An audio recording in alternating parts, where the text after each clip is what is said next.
Salutations readers, welcome to or welcome back to the City Girl Writer channel. My name is Nkechi, and for today we're doing the end of the year tag video. Now this book tag was created by Ariel from Ariel Bassett. I will link the original tag and her channel down below. I actually kind of wanted to do this book tag because I have been thinking about the kind of books I do want to read before 2024.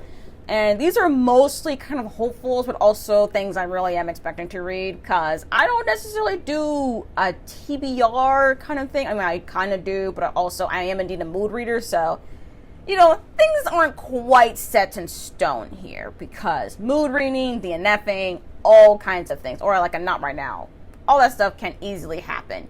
Especially from now to December. However, this is usually around the time I try to read a lot of books, or at least as much as I can anyways, because it is autumn, we're getting closer to winter here. Things, you know, I want to be outside, but also not as much because of the colder weather and stuff. But also, because of that, gives me more of a chance to just read some more, whether it's an audiobook, a physical book, an ebook, whatever one I want to do. So that's what I'm going to do this video. So first up, let's go with the questions. There's not a lot of questions, so I will try to be very, very quick, but knowing me, I have multiple answers. So first up, are there any books you started this year that you need to finish?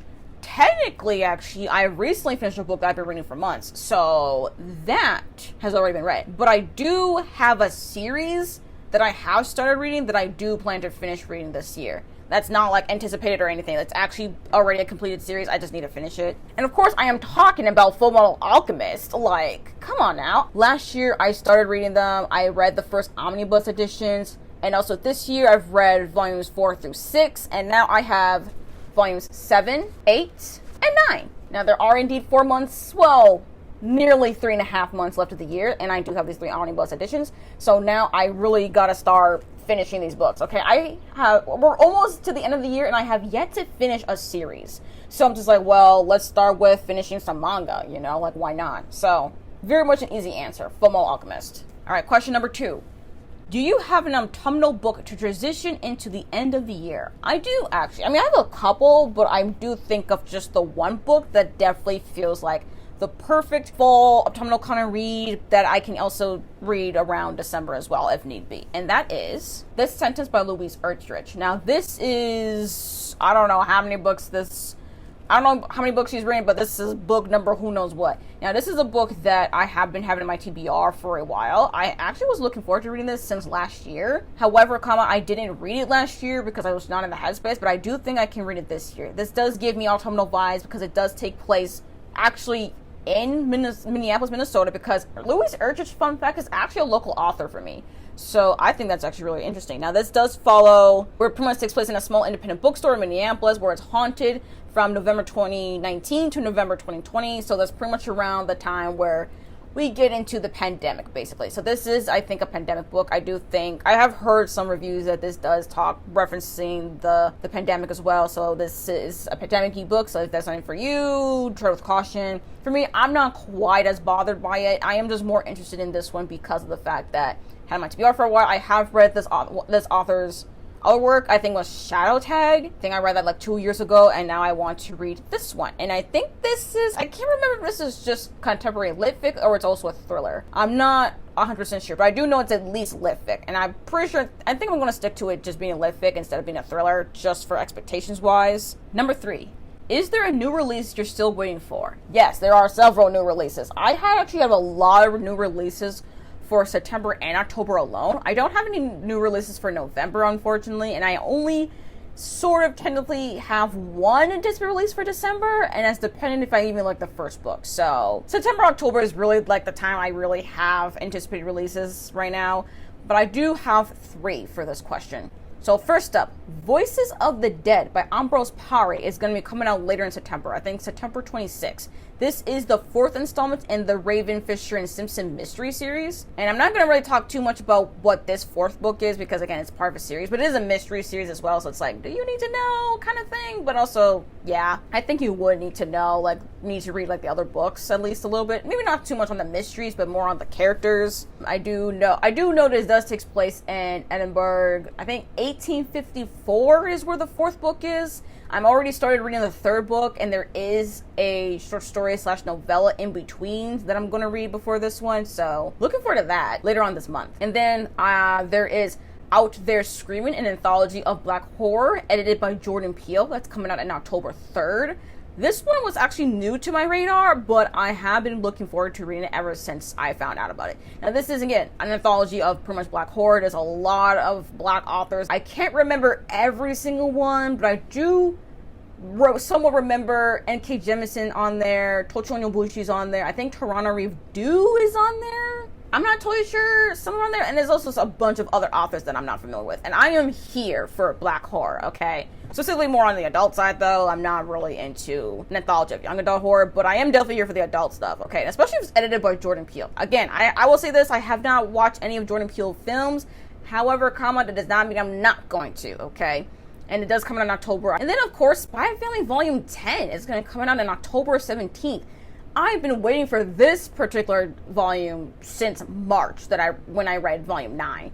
And to looks at the cover, this is going to be a very intensive one. And I think we're going to get some backstory on particular characters. So I am here to know some more about this character's backstory. And yeah, looking forward to October 17th on that one. All right, question number 4.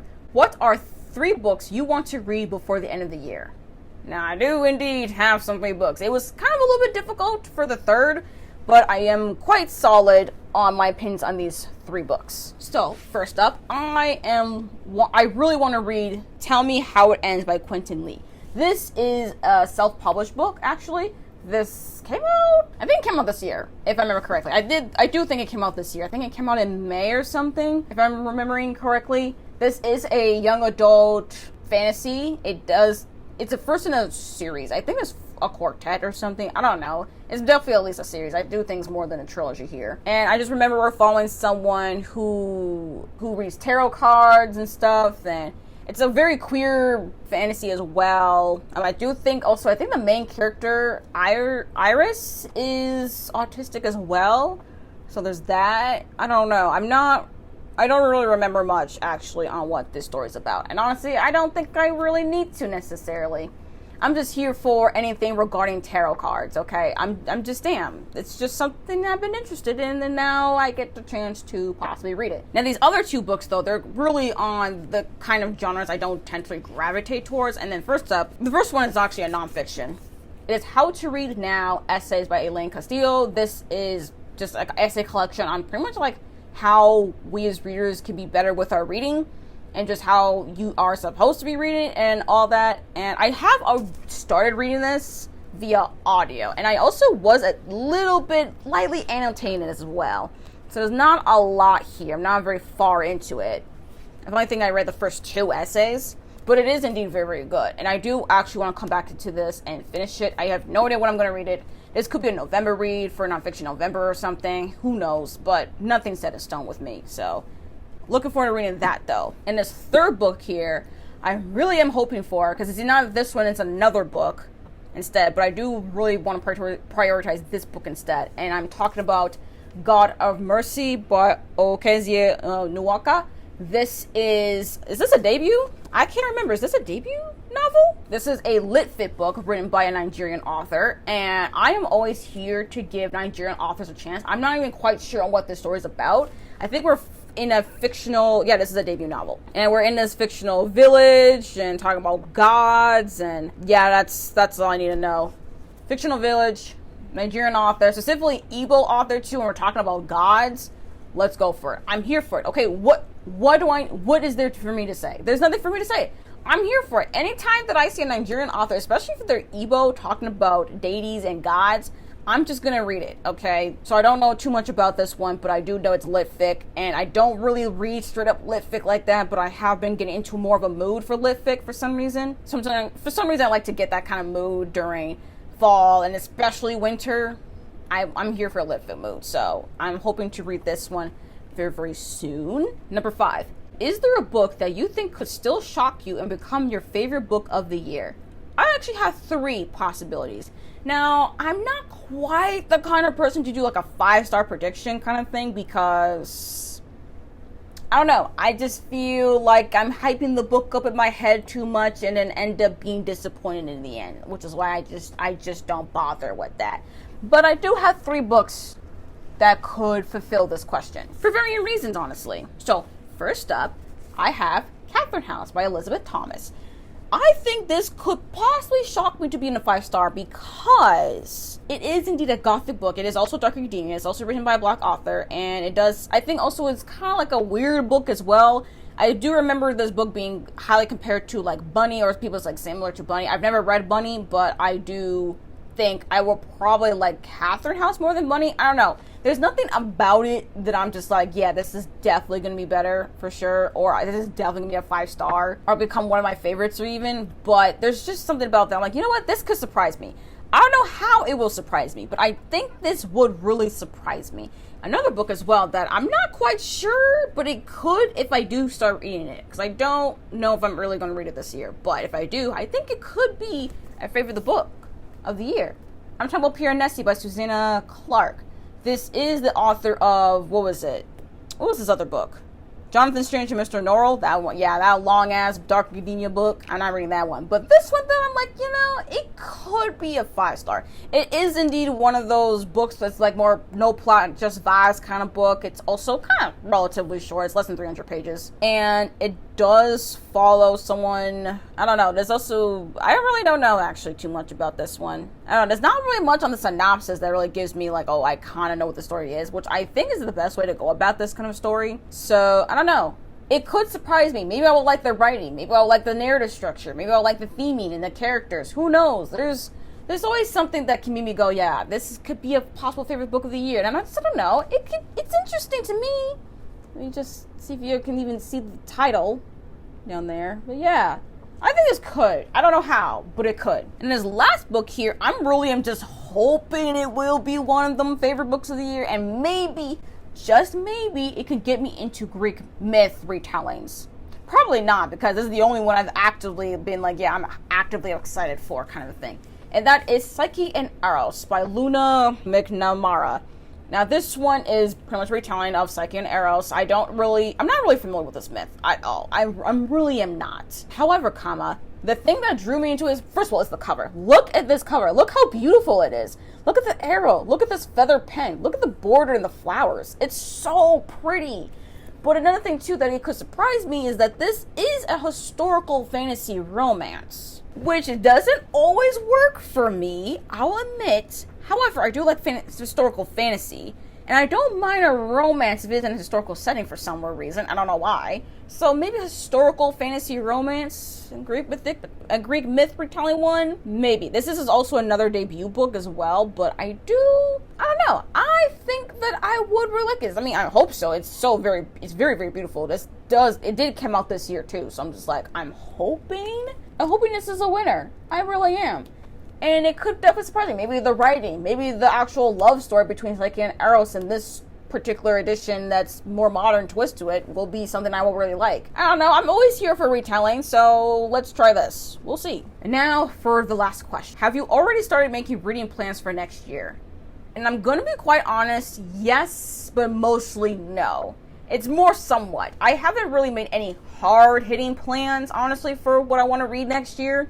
Because next year for me is actually really much up in the air for what is going to happen in my life. I'm like, I don't know what things are going to be happening.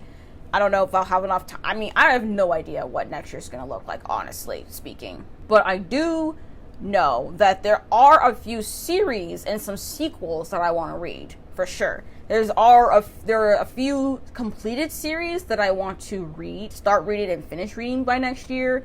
I do have sequels that I'm anticipating for next year, even starts of series that I already have in my TBR that'll be coming out next year, or some companion novels. Like, there's a lot of series and sequels, first in a series kind of thing. Like, I want next year to be a focus on series, because I really did not, this year I've not finished a series. I've either caught up to a series, DNF a series, started a series, continue reading a series, but I have not finished a series at all so far, which is why I'm really hammering down on finishing Fullmetal Alchemist, because I want to finish reading a series, for crying out loud, especially if it's already completed and I have it on my TBR. You know what I'm saying?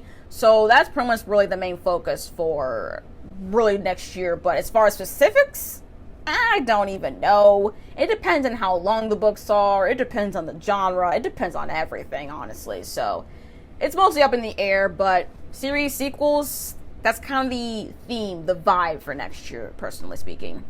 But that is pretty much all the questions. Comment down below on your answers to any of these questions, especially if there is like a book you really want to read before the end of the year. I'm actually very curious about that one. But I'm also curious about if like there's a book y'all think that will shock y'all to becoming a favorite book of the year. I'm also curious about that question as well. Thank you for watching this video. If you like it, comment, subscribe, all the things. If you made it this far into the video, but you're not totally sure what you want to comment down below, honestly, I think we'll just make it simple for ourselves and just comment down below a book stack emoji, okay? In honor of all the books that I personally really want to prioritize, but also really want to get to this year that I may or may not be able to read. Who knows? It's all up in the air. But again, thank you again for coming to this channel, and I hope to see you all in my next video. Bye-bye.